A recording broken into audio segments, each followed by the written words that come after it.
Hey everyone! Welcome to this crash course on Git for beginners. In just 2 to 3 minutes, you'll understand the basics of Git, how it works, and how to start using it today. Let's dive right in. Git is a version control system. That means it helps you track changes in your code, collaborate with others, and roll back to previous versions if needed. Think of it as a time machine for your code. If you're writing code, whether it's solo or with a team, Git helps you stay organized. You can experiment, fix bugs, and deploy with confidence.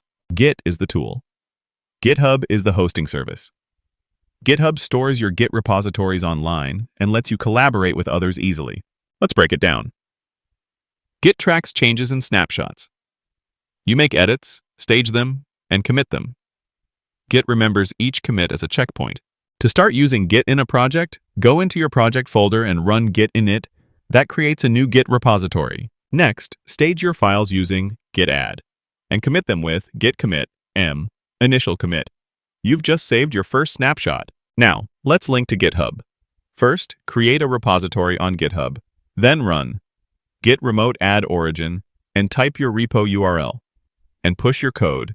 Git push -u origin master. Git status shows current changes. Git log shows your commit history. These commands help you track your work. Want to try new features without breaking the main project? Use branches. Create a branch by running command git checkout -b new feature. Switch back anytime with git checkout main. When your feature is ready, merge it back with git merge new feature. Now your main branch has the updates. To keep your code in sync with GitHub or team members. To get remote changes, type command git pull. To upload or send your changes, type the command git push. Here's a quick Git cheat sheet. 1.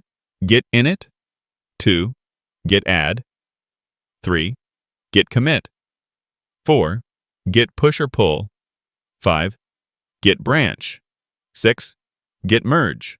7. Git status. 8. Git log. Take a screenshot or save this slide. That's it. You now know how to get started with Git in just 10 minutes. If this helped you, please like, comment, and subscribe to Ayaz Tech for more coding tutorials. See you next time.